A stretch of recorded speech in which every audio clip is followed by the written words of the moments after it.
Assalamu alaikum, good evening, and a very happy new year. This is your host, Syed Neaz Ahmad. In our studios today, we have no guest. We thought that to share some of the experience of last year, 2018, we will invite our viewers, you at home, in offices, elsewhere, to be our guest and share our experience last year. We had in excess of 50 guests last year, but we could not have been shared them with you all the time because of the time constraints here and there. Somebody is here, somebody is there. So we thought we'll put them together, obviously not all of them, and show you what they had to say. On 5th of January last year, exactly 1 year today, we had Mr. Stephen Cole, internationally known as the face of international television news. He worked with BBC, Sky, CNN, and Al Jazeera. And also he introduced to BBC a scientific documentary program, hands-on reality program, Click. Let us see what Mr. Stephen Cole had to say. What does it take to become a journalist?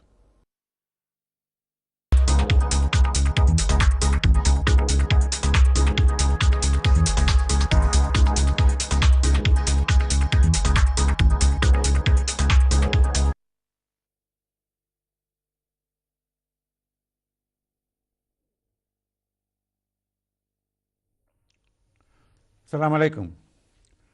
Good evening and welcome to tonight's episode of Talking Point. I'm your host, Syed Neaz Ahmad.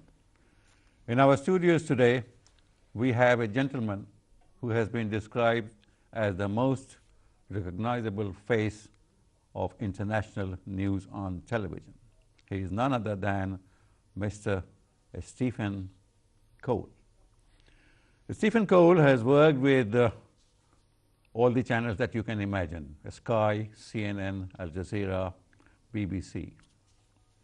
At BBC, he created a program of high technology that was known as Click, and he took that program to 28 countries. There's a lot to talk about, Stephen. Let's welcome him. Welcome to the show, Stephen. How are you today? Syed, thank you very much. It's a pleasure to be on your program. Thank you, and it's an honor for us to welcome you here. What were the circumstances that you moved to journalism rather than any other profession? I decided I wasn't an academic, and hopefully the best journalists aren't academics. And I went, my father sort of threw up his hands in his aspiration. He wanted me to go in his business. He wanted to go to university and study this, that, and the other. In the end, he sent me for occupational guidance. And I filled in all these questions. I was 18, 19. Do you want to be an astronaut? Do you want to be a farmer? Do you want to be, I don't know, whatever. And I ticked all the boxes. I pressed all the multiple choice answers. And they came up with 3 professions for me after these 5,000 questions. One was customs and excise. The second was agriculture. And the third was journalism. And it suddenly dawned on me, I was very good at English, not maths, but very good at English. And then an advert appeared in a Birmingham newspaper saying trainee journalist wanted for a news agency. It was the biggest news agency outside of London, outside the Press Association. And I applied and I got it. And after 6 months probation, I signed my indentures for 3 years. Right. And it was a fabulous experience and a very fast learning experience journalistically.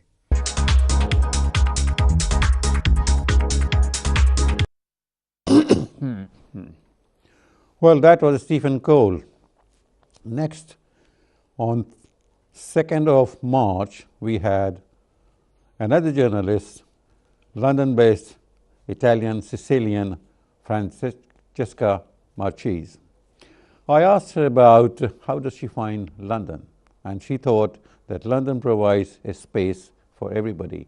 It was interesting to know that in London she was so curious about Bangladeshis and Bengalis that she came over to East London to find out about them, because there's been an immigrant population in Europe as well as Italy for some time, and that had triggered it off.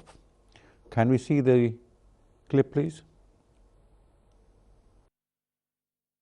Welcome back. Just before the break, we were talking to Francesca, our guest today, about the activities of Italian people who live in the United Kingdom, who have made their home in the United Kingdom. Yes, Francesca, you said that they were involved in different kind of professions, and not necessarily all of them are Italian chefs, see, but I know that a lot of them are Italian designers, a lot of them involve themselves in other fine art. Well, I do believe that the quality of primary education in Italy is exceptional.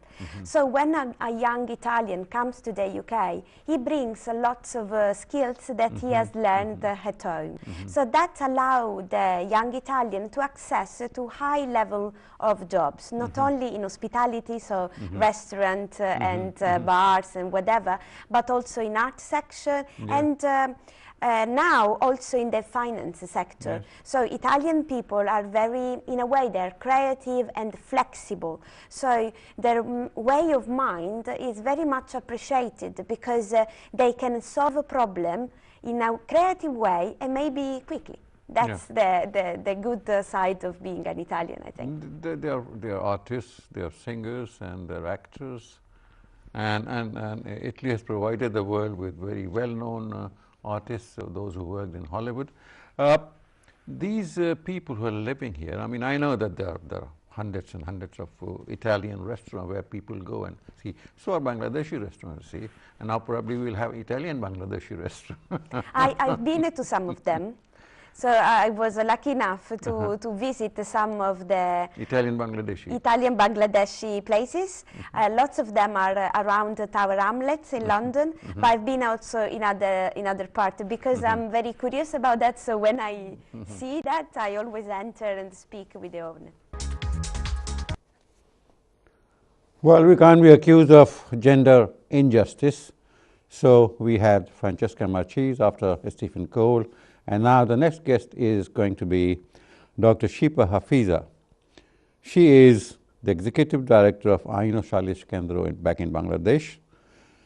And her research area, a specialist area, is gender equality, rights advocate for gender justice, migrant labor rights, and early child marriage. She has been working on gender equality for quite some time. Can we have the clip, please?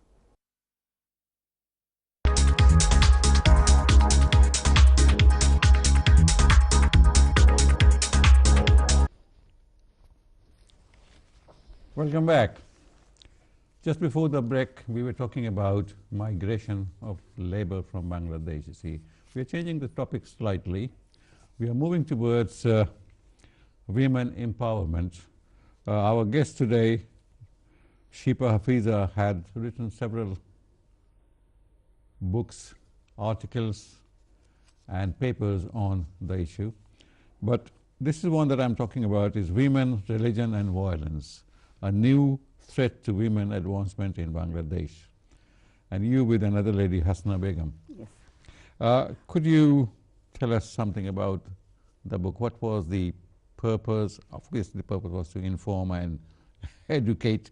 But what made you write this, see? What motivated you? Okay. I didn't know you were asking about this.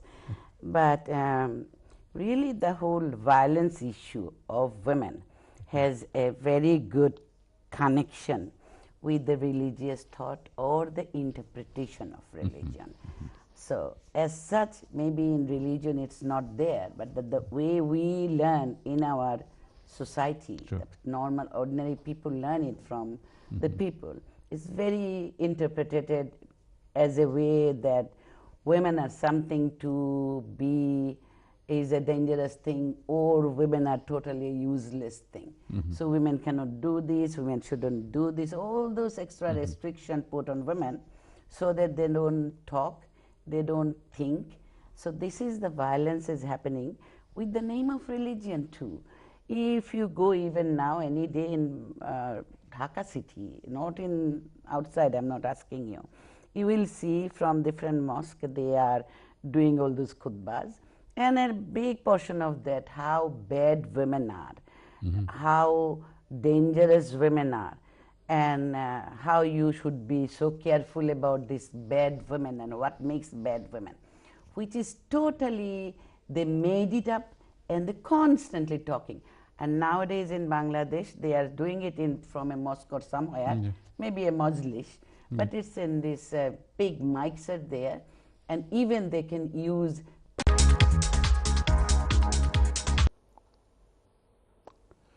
Well, after that serious talk, we had a sportsman, Ali Jacko, 5 times world champion of kickboxing. When it was time for Ali to leave the ring, he wanted to try his, can't say hand, can't say gloves, his voice on singing. And what a singer he is. He has also sang for Salman Khan's film, but let us see what he has to say about it.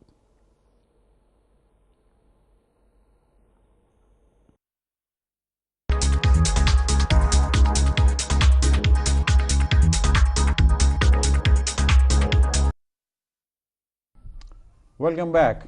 Just before the break, we were talking to our guest, Mr. Ali Jacko, the famous kickboxing champion and now a famous singer. Ali, tell me, what I read somewhere that one fine morning you got up and you suddenly realized that you are a rocket star. Actually, all it was, I always push myself to the limit. And I believe this country is a land of opportunity. One should make the most of it. I decided to take up a challenge that I really had to, should be a miracle. But why singing? And I decided to start singing. I went and saw a vocal coach, and he says I can't sing to save my life. But end of the 1 hour session I had, he said you should be able to sing something. I said that's good enough for me.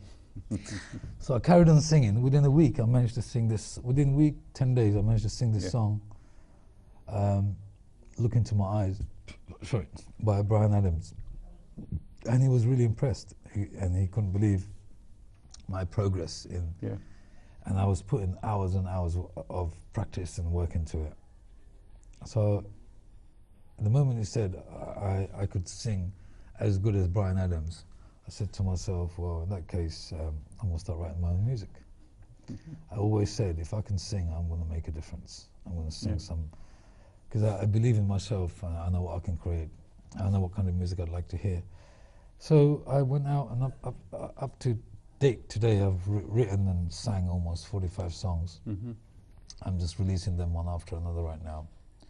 I'm releasing 11 English songs with 11 videos. In between, I'm releasing some Hindi songs, some Bengali songs. In a few days' time, I believe, in a week's time, I'm going to release a Bengali song, which is a baul type of song. One of your songs was in the charts, isn't it? And 2 of my songs went into the charts 3 weeks back, entered as in 28, and then it came to 18, which is the top 20.